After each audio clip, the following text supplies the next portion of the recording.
Diabetic patients, sugar వ్యాధిగ్రస్తులు, ఎవరైతే మధుమేహంతో బాధపడుతున్నారో వారు రోజా ఉండవచ్చా?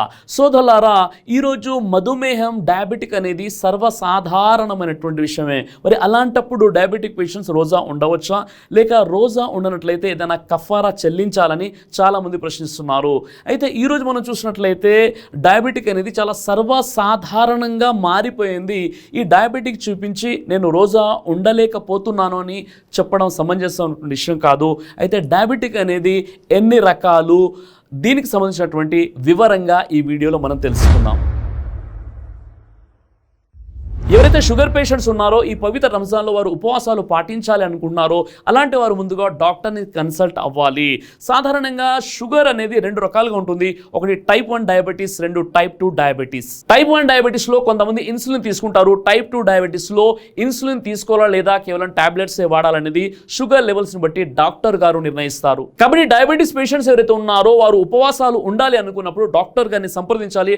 డాక్టర్ కనుక ఒకవేళ నీ షుగర్ లెవెల్స్ చాలా ఎక్కువగా ఉన్నాయి, నువ్వు గనక ఫాస్టింగ్ ఉన్నట్లయితే నీకు చాలా నష్టం జరుగుతుందంటే వారు ఉపవాసం ఉండవలసిన అవసరం లేదు. కానీ ఈ రోజుల్లో మనం చూస్తున్నాం చాలామందికి డయాబెటీస్ అనేది ఉంది, అయినప్పటికీ ఒక మాత్ర వేసుకొని వారు ఉపవాసం ఉండగలుగుతారు. కాబట్టి సెహరీ భోజనం సమయంలో వారు ఆ యొక్క డయాబెటీస్ సంబంధించినటువంటి ఇన్సులిన్ అయినా మెడిసిన్ అయినా తీసుకొని ఉపవాసం ఉంటే ఏం కాదని డాక్టర్ గారు సలహా ఇచ్చినట్లయితే తప్పనిసరిగా వారు ఉపవాసాలు పాటించి ఉపవాస విరమణ తర్వాత మళ్ళీ వారు టాబ్లెట్ లేదా ఇన్సులిన్ తీసుకోవచ్చు.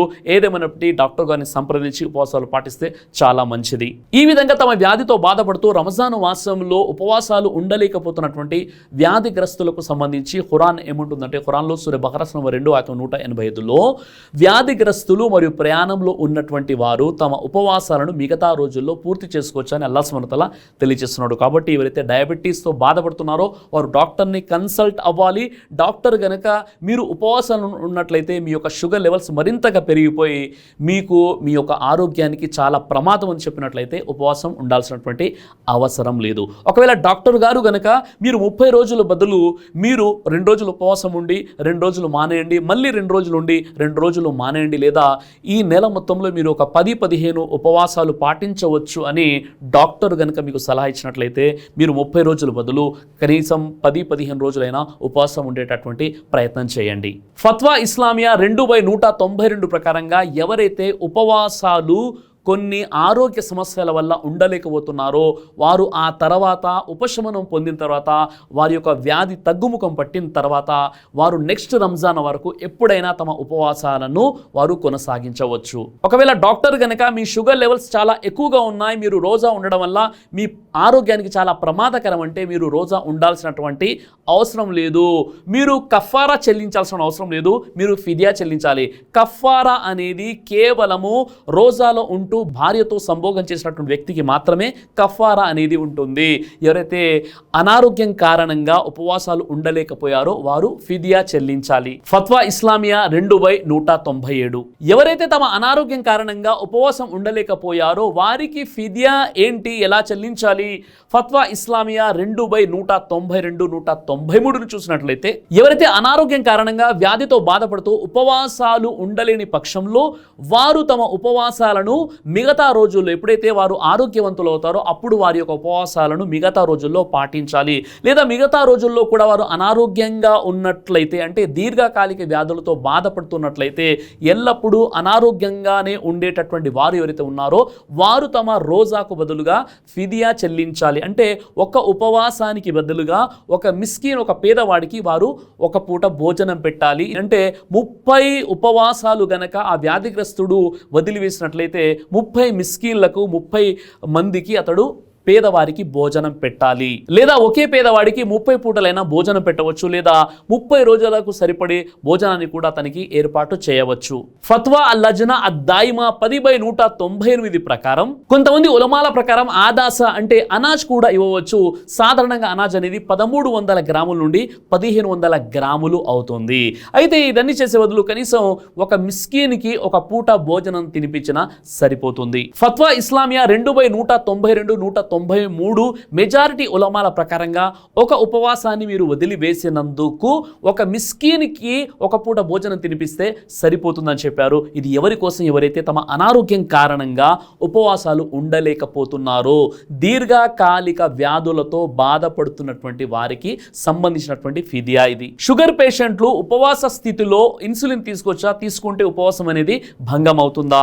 మజ్మూ ఫత్వా ఇబ్నే బాజ్ 15/257 ప్రకారంగా ఉపవాస స్థితిలో షుగర్ పేషెంట్స్ ఇన్సులిన్ తీసుకోవచ్చు.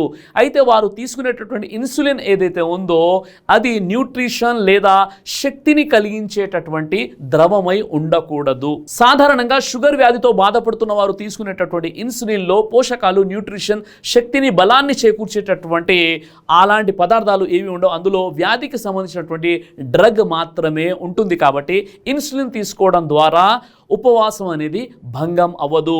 ఒకవేళ వారు ఇన్సులిన్తో పాటు ఏదైనా శక్తికి సంబంధించినటువంటి ద్రవాన్ని, న్యూట్రిషన్ని, పోషకాలను ఆ యొక్క ద్రవంలో ఎక్కించి ఇచ్చినట్లయితే వారి యొక్క ఉపవాసం అనేది భంగం అవుతుంది. అలాగే కొంతమందిలో ఉన్నటువంటి మరో సందేహం ఏంటంటే, ఎవరైతే బ్లడ్ ప్రెషర్తో బాధపడుతున్నారో అలాంటి వారు ఉపవాసం పాటించేటప్పుడు బ్లడ్ ప్రెషర్కి సంబంధించినటువంటి మెడిసిన్ని వాడవచ్చా?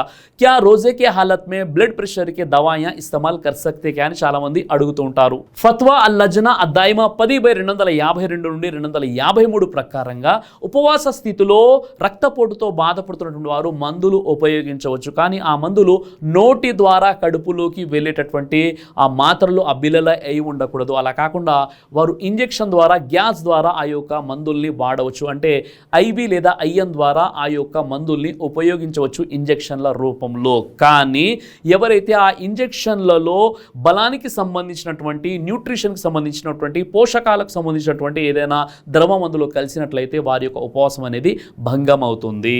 అంటే రక్తపోటు వ్యాధిగ్రస్తులు గనక ఉపవాసాలు పాటించినట్లయితే వారు తమ ఔషధాన్ని నోటి ద్వారా తీసుకోకూడదు. అంటే బిల్లలు, మాత్రల ద్వారా తీసుకోకూడదు. వారు ఒకవేళ ఐఎం లేదా ఐవి పద్ధతిలో ఇంజెక్షన్ ద్వారా గ్యాస్ రూపంలో వారు తీసుకోవచ్చు. తీసుకునేటటువంటి ఆ యొక్క ఇంజెక్షన్లో ఎట్టి పరిస్థితుల్లో కూడా న్యూట్రిషన్, పోషకాలు, శక్తి, బలాన్ని చేకూర్చేటటువంటి పదార్థాలు ఉండకుండా వారు ఇంజెక్షన్ లేదా గ్యాస్ రూపంలో వారు మందుల్ని వాడవచ్చు. ఉపవాస స్థితిలో ఆస్తమా పేషెంట్స్ మరియు ఇతర రోగాలకు సంబంధించిన వారు ఇన్హేలర్స్ని వాడవచ్చా? సాధారణంగా ఇన్హేలర్స్ అనేవి 3 రకాలుగా ఉంటాయి. ఒకటి పౌడర్ రూపంలో, 2 గ్యాస్ రూపంలో, 3 నెబులైజేషన్ రూపంలో. ఈ ఆస్తమా లేదా ఇతర రోగాలతో బాధపడుతున్నటువంటి వారికి ఈ 3 రకాలుగా వారికి ఇన్హేలర్స్ని ఇవ్వడం జరుగుతుంది. కేవలం గ్యాస్ రూపంలో ఉన్నటువంటి ఇన్హేలర్స్ను మాత్రమే ఆస్తమా పేషెంట్స్ ఉపవాస స్థితిలో ఉపయోగించవచ్చు. ఏ విధంగానైతే ఆక్సిజన్ తీసుకుంటామో అదేవిధంగా గ్యాస్ రూపంలో ఉన్నటువంటి ఇన్హేలర్స్ని ఆస్తమా పేషెంట్ ఉపవాస స్థితిలో ఉపయోగించవచ్చు. క్యాప్సల్స్ లేదా టాబ్లెట్స్ రూపంలో ఉన్నటువంటి ఇన్హేలర్స్ని ఉపవాస స్థితిలో ఆస్తమా పేషెంట్స్ ఉపయోగించకూడదు. ఎందుకంటే క్యాప్సల్స్లో పౌడర్ ఉంటుంది, అది శరీరం లోపలికి వెళ్ళేటటువంటి ప్రమాదం ఉంటుంది. కాబట్టి దానికి అనుమతి అనేది లేదు. మజ్మూ ఫతావా రసాయిల్ ఇబ్నే సాలే అల్ ఉతైమీన్ 19/210లో ఈ వివరణ మీరు చూడవచ్చు. ఉపవాసం ఉండేటటువంటి ఆస్తమా పేషెంట్స్ ఎవరైతే ఉన్నారో వారికి ఇన్హేలర్ అనేది గ్యాస్ రూపంలో మాత్రమే అనుమతి ఉంది. టాబ్లెట్స్, క్యాప్సల్ రూపంలో కానీ నెబులైజేషన్ రూపంలో వారికి అనుమతి లేదు. ఎందుకంటే నెబులైజేషన్ ద్వారా ఆవిరి అనేది అది కడుపులోకి వెళ్ళి అది లిక్విడ్గా మారిపోతుంది. ఒక విధంగా లిక్విడ్ తీసుకున్న దాంతో సమానం అవుతుంది. కాబట్టి వారికి నెబులైజేషన్ తీసుకునేటటువంటి అనుమతి కూడా లేదు. చాలా తీవ్రంగా ఉందండి ఆస్తమా పేషెంట్స్, మాకు చాలా కష్టంగా ఉందంటే ఆ విధంగా కష్టంగా ఉన్న వారికి అసలు రోజానే లేదు. ఖురాన్లో సూరా బఖరా నంబర్ 2 ఆయత 185 ప్రకారంగా. కాబట్టి ఎవరైతే దీర్ఘకాలిక వ్యాధులతో బాధపడుతున్నారో డాక్టర్స్ యొక్క సలహా తీసుకొని వారు ఉపవాసాలు పాటించాలి. ఉపవాసం పాటించడం ద్వారా వారి ఆరోగ్యానికి ప్రమాదం లేదు అంటేనే వారు ఉపవాసాన్ని పాటించాలి. లేదా వారు మిగతా రోజుల్లో రంజాన్ తర్వాత ఎప్పుడైతే వారు ఆరోగ్యవంతులు అవుతారో ఆ యొక్క ఖజా అయినటువంటి ఉపవాసాన్ని పాటించాలి. రంజాన్ తర్వాత కూడా వారికి అనారోగ్య స్థితిలోనే ఉన్నారు, ఆరోగ్యం అనేది బాగుపడడం లేదు, అప్పుడు ఏం చేయాలి అంటే అలాంటి వ్యక్తులు దీర్ఘకాలిక వ్యాధులతో బాధపడేటటువంటి విశ్వాసులు ఎవరైతే ఉన్నారో వారు ఒక ఉపవాసానికి బదులుగా ఒక నిరుపేదకి ఒక పూట భోజనం పెడితే సరిపోతుంది. ఇది ఫిదియాగా పరిగణించబడుతుంది. అల్లాహ్ సుబ్హానహు వ తఆలా మీకు, నాకు, మనందరికీ కూడా మంచి ఆరోగ్యాన్ని ప్రసాదించుగాక. ఖురాన్, సహీ హదీసు గ్రంథాల జ్ఞానం నేర్చుకునేటటువంటి సద్బుద్ధిని ప్రసాదించుగాక. ఆమీన్ యా రబ్బల్ ఆలమీన్. ఉపవాస స్థితిలో జ్వరం ఉన్నట్లయితే వారికి జ్వరం తగ్గడానికి ఇంజెక్షన్ ఇవ్వవచ్చా? అయితే సోదరు సోదరులారా, ఇంజెక్షన్ అనేది ముఖ్యంగా 2 రకాలుగా ఉంటుంది.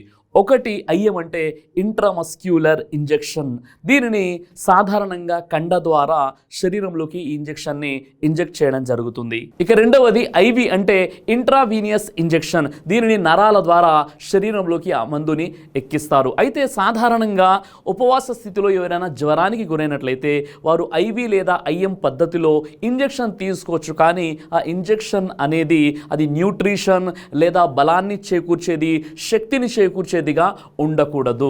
కాబట్టి ఎవరైనా ఉపవాస స్థితిలో అనారోగ్యానికి గురైనట్లయితే వారు ఐవి లేదా ఐఎం పద్ధతి ద్వారా అంటే కండ ద్వారా లేదా నరాల ద్వారా వారు ఇంజెక్షన్ తీసుకోవచ్చు. కానీ ఆ తీసుకునేటువంటి ఇంజెక్షన్లో ప్రోటీన్స్ కానీ, మినరల్స్ కానీ, న్యూట్రిషన్స్ కానీ, శక్తిని బలాన్ని చేకూర్చేటటువంటి పదార్థాలు లేకుండా జాగ్రత్త వహించాలి. ఫత్వా అల్ లజ్నా దాయిమా 10/252 ప్రకారంగా ఉపవాస స్థితిలో ఫీవర్ వచ్చినట్లయితే అతడు ఐవి లేదా ఐఎం పద్ధతి ద్వారా ఇంజెక్షన్ తీసుకోవడంలో తప్పు లేదు. కానీ ఆ తీసుకున్నటువంటి ఇంజెక్షన్లో న్యూట్రిషన్స్, మినరల్స్, అదేవిధంగా శక్తిని చేకూర్చేటటువంటి ఇతర విషయాలు లేకుండా జాగ్రత్త వహించాలి. మజ్మూ ఫతావా రసాయిల్ ఇబ్నే సాలే అల్ ఉసైమీన్ 19/199 ప్రకారంగా ఉపవాస స్థితిలో సెలైన్ అనేది ఎక్కించుకోకూడదు. ఎందుకంటే సెలైన్ ఎక్కించుకోవడం అంటే శక్తిని, బలాన్ని శరీరంలోకి ఎక్కించుకోవడంతో సమానం. కాబట్టి ఎవరైతే ఉపవాస స్థితిలో ఉంటారో వారు ఎట్టి పరిస్థితుల్లో కూడా సెలైన్ అనేది ఎక్కించుకోకూడదని తెలియచేయడం జరిగింది. సెలైన్లో సాధారణంగా క్రిస్టలైన్ ఫ్లూయిడ్ అంటే ఎలక్ట్రోలైట్స్, హైడ్రోఫిలిక్ మాలిక్యూల్స్ ఉంటాయి.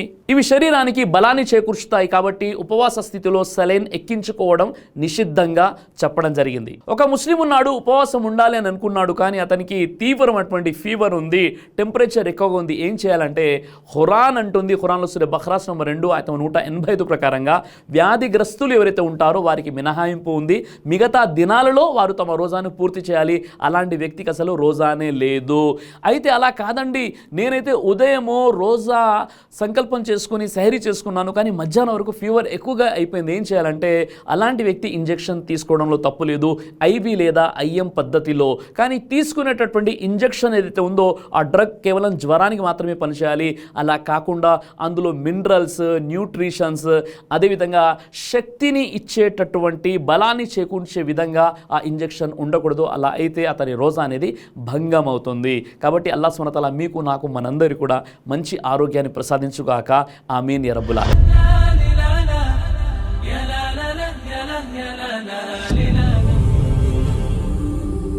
బ్రదర్ సిరాజ్ అని యూట్యూబ్ ఛానల్ని మీరు సబ్స్క్రైబ్ చేసినట్లయితే ఇన్షాల్లా దేవచిత్తం అయితే మీకు వీడియోస్ వస్తుంటాయి. అదేవిధంగా బ్రదర్ సిరాజ్ అనేటటువంటి ఫేస్బుక్ని కూడా లైక్ చేయడం వల్ల మీకు వీడియోస్ వస్తుంటాయి.